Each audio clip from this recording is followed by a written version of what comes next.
Have you ever looked at a school building and felt that automatic sense of relief? Like whatever happens out in the world, at least inside those walls your kids are protected.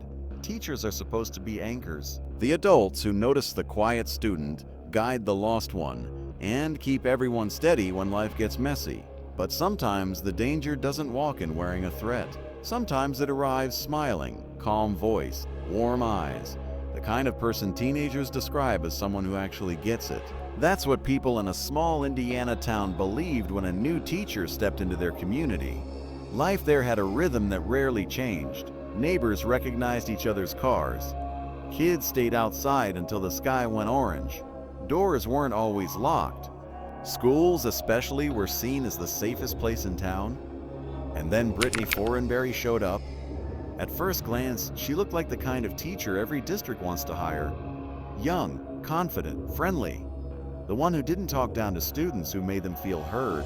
People saw her as a promising success story, a woman who genuinely wanted to make a difference. But the thing about trust is, once it's given, it becomes easy to use. And behind Britney's friendly approach, something began to shift. Quietly at first, small things.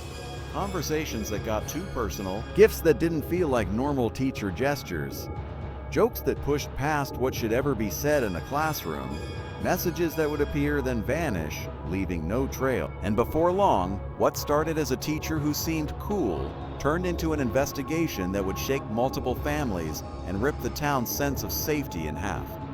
Britney Foronberry was born in Indiana in 1993. From the beginning, she wanted to be a teacher. To her, school wasn't just a job site. It was where lives could be shaped, where real influence could happen. She earned her college degree in education and moved into the career she'd imagined for years. In 2018, Britney married Nicholas Foronberry, a firefighter. Not long after, they had a child. From the outside, the picture looked stable. A young family, a respected husband with a trusted public service role, a wife working with kids, building her reputation. Britney taught at Martinsville High School, later at Eminence High School, and spent a short time at Mountain View High. Co-workers described her as energetic, attentive, upbeat with students. The kind of teacher who seemed to genuinely enjoy being around teenagers. But underneath that polished image, something else was growing. Insecurity, a need to be affirmed. A craving for approval that didn't settle after a compliment or a good evaluation. Over time, validation became more than something she enjoyed. It became something she needed. And slowly, the attention she started leaning on didn't come from colleagues or professional success. It came from her students. When Britney arrived at school, teenagers took to her fast, like a strict authority figure. She kept things relaxed. She listened. She leaned into open conversation and gave off the impression that students could talk to her like an equal. Parents and administrators saw it as a win. A teacher creating a safe space, building trust, helping students open up. And for a while, that's exactly what it looked like. But there's a line every teacher knows exists, even if no one says it out loud. Britney started stepping over it. Instead of staying in the role of mentor, she drifted into the role of friend. She began messaging students outside school hours. She inserted herself into their personal lives. And to a teenager, that doesn't feel like a warning sign. It feels like special attention. For Britney, though, it wasn't harmless. The admiration became fuel. The focus became a fix. She began measuring her worth by how important she felt to them. And as that boundary between trusted teacher and inappropriate closeness eroded, her life started coming apart. By early 2023, people around Britney noticed she was changing fast. In a matter of months, she lost more than 65 pounds. She talked openly about her new lifestyle and posted before and after photos that brought a wave of compliments and online praise. To most outsiders, it looked like a personal victory, a health transformation, a confidence boost. But what was happening didn't stop at weight loss. Change became a new way for Britney to chase attention and reassurance. She leaned harder into appearance. New outfits, carefully done makeup, photos posed with intention. It looked like confidence, but it functioned like dependence. Co-workers started noticing the swings. One day she was intensely energetic, almost over the top. The next day she was distant, irritated off, and she began talking about feeling lonely, especially with Nicholas working long firefighter shifts. As her child grew older and needed her less, the emotional connection she once felt at home weakened. She didn't lean into adult friendships to fill that gap. Instead, she turned toward teenagers.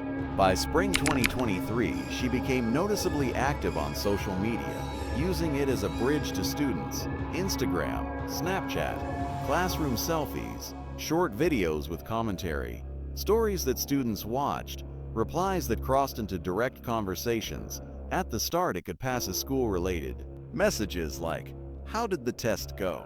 Or "Did you finish the project?" And students would answer, and the chat would keep going. But then the tone shifted. It stopped being about assignments and became about their nights, who they were with, what they were doing, what they were watching. The kind of talk that belongs between friends, not between a teacher and a teenager. Snapchat made it even easier. Messages disappear. Evidence evaporates, and according to authorities, those conversations often began with harmless academic guidance before turning into something else entirely. Many messages were late at night, with playful emojis and language no teacher should ever be using with a student. Some teens felt the wrongness of it, but knowing something feels off isn't the same as knowing how to escape it. Britney created an illusion of safety, like she was in control and everything was fine.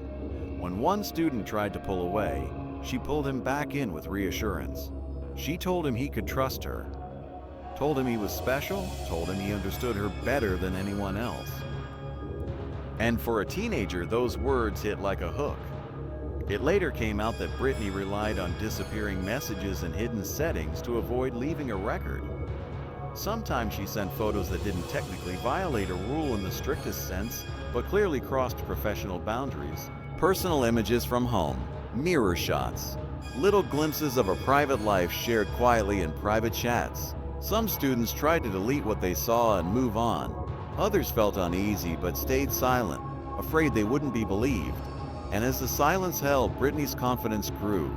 Every unanswered alarm bell convinced her she could keep going.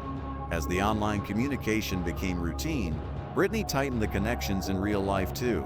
She brought treats to class, baked goods, drinks before practice. At first, it looked like harmless generosity. Then the gifts became more personal. Water bottles, pens, keychains with the school logo, little items that felt like friendly rewards. And sometimes she would turn small details from conversation into surprises. A shirt from a favorite team, a phone case, earbuds. She made it look casual, unforced, easy to dismiss. But over time, court records would reveal the gifts grew more expensive. Sneakers, clothing, even gaming equipment. Britney framed it as rewarding students who earned it. She also made sure it wasn't public. Instead, she wrapped it in secrecy, our little secret. A private bond that made the student feel chosen and protected at the same time. She handed out nicknames, asked about achievements, offered advice. And students, wanting to keep that attention, didn't want to disappoint her. That's how a small, tightly knit circle formed. And for Britney, the circle wasn't just friendship. It was control. Her relationships ran on rewards and access. Gifts, praise, the promise of help with grades, glowing recommendation letters, private talks after class. It all looks like support from the outside. But the students didn't realize they were being pulled into dependence. When someone tried to distance themselves, Britney reached back. Late-night messages, invitations to talk, comments about missing their conversations. The emotional pressure was confusing because it sounded caring, but the result was the same. The student felt guilty for trying to step away. She divided her attention carefully, making each selected student feel irreplaceable. And once that emotional hook set in, it became harder to leave. Eventually, Britney took it beyond school entirely. After she was established at Eminence High School, certain students were invited to her home. She presented it as wanting calm, uninterrupted conversation. To parents, there wasn't an obvious red flag at first. She was a married teacher known in the community with a good reputation. The Foronberry home sat on the outskirts of Martinsville, in a quiet neighborhood where people kept to themselves. At night, the house was dim, lit by a television glow or a single lamp behind curtains. Students who later described those visits said the setting felt unusually personal for a teacher and strangely relaxed. Considering they were minors, Britney would greet them casually, sometimes in loungewear, offer snacks, keep the mood light. But she emphasized one thing: whatever happened there stayed between them. The conversations often began with school or sports, then slid into personal territory. Britney shared her own problems, feeling tired, misunderstood, lonely, and teenagers, wired to empathize and to want adult approval, gave it to her. Investigators later noted that the room where some of these meetings happened contained items that seemed inappropriate for that setting at the time. But the students didn't fully understand what they were being drawn into. To them, it felt like secret hangouts. Behind the scenes, boundaries weren't just being crossed, they were being dismantled. When the investigation eventually began, multiple students interviewed separately described the house in strikingly similar detail. The furniture, the decor, even the curtains. That consistency made it clear these weren't one-time visits. They were repeated encounters, structured and familiar. According to student statements, Britney sometimes arranged what she called theme nights, telling them to wear horror movie masks. At first it sounded like a joke, a weird little gimmick. But once they were inside and the curtains were drawn, the atmosphere could change fast. Loud music, snacks with strange flavors. And then after eating, some students reported feeling dizzy, disoriented, mentally foggy. Investigators later suggested the food during those nights might have been laced with restricted substances, creating a mild haze. Students described fragmented memories, flashes, missing pieces, the kind of gaps that leave you unsettled because you can't fully explain what happened. Britney called it a trust exercise, part of a game, but it was clear the group followed her lead and she held control. Over time, the gatherings became a closed circle and students felt trapped inside it. They didn't think they could walk away, and they didn't believe they could tell anyone. Britney reminded them of the gifts, the attention, and pushed the idea that secrecy was part of their bond. So the silence continued year after year, with students believing they were alone. Until August 2024. Two students at Eminence High, both working as classroom assistants, finally went to administrators. They reported their teacher had been sending messages that felt inappropriate.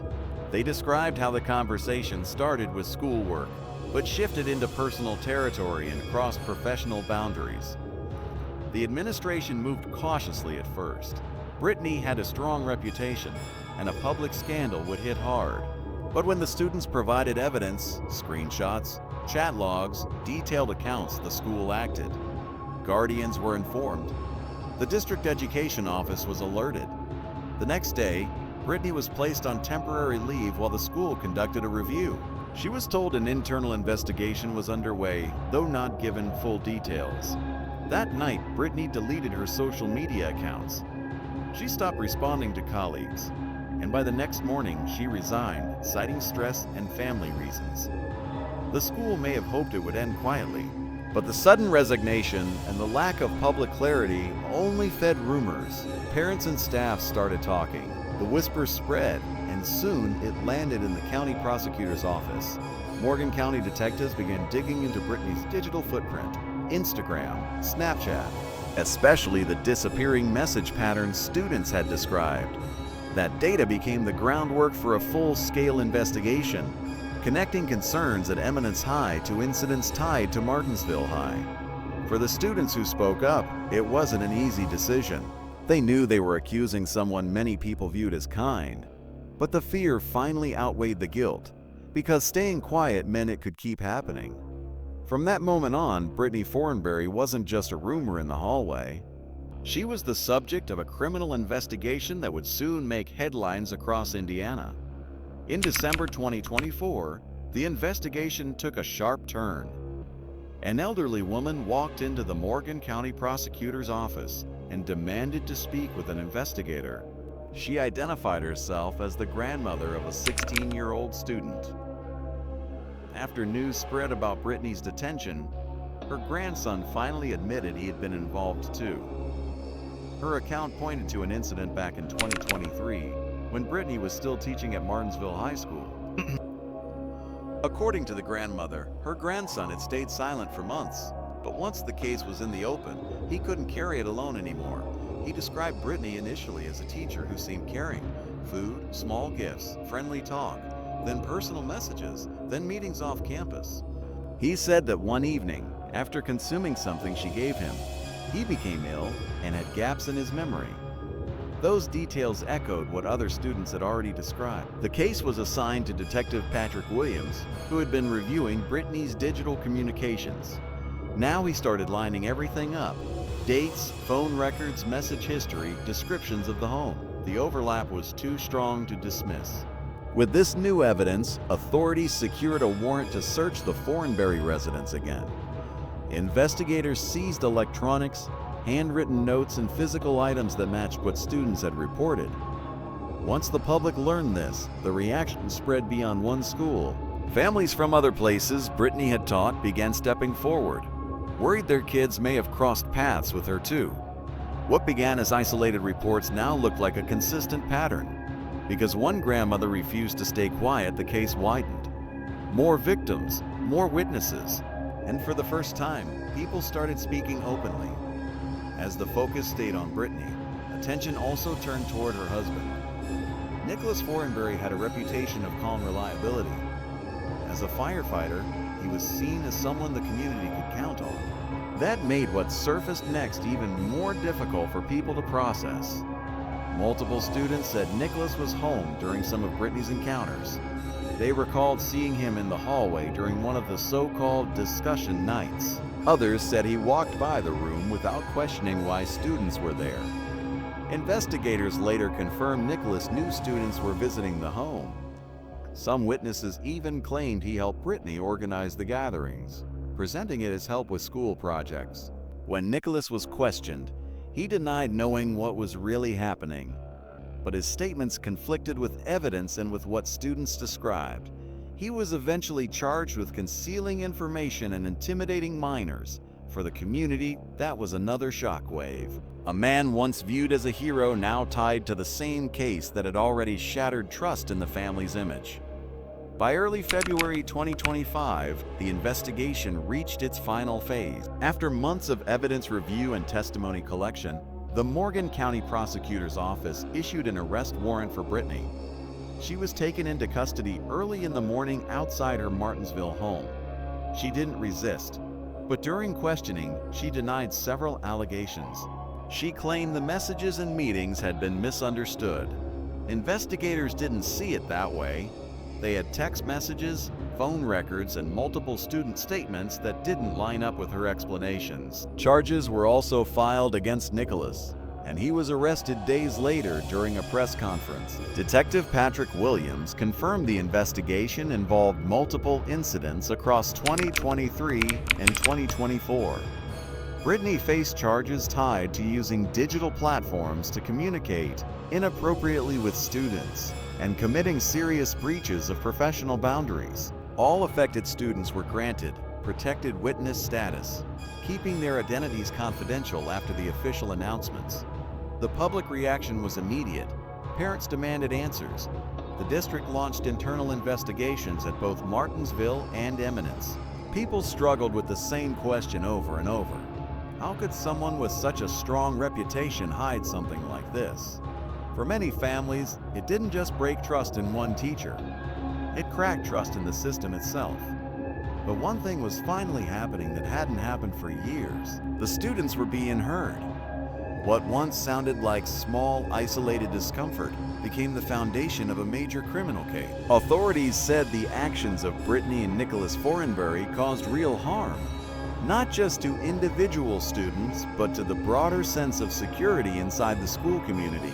What started behind closed doors turned into a high-profile legal fight that would influence teacher oversight policies across the county.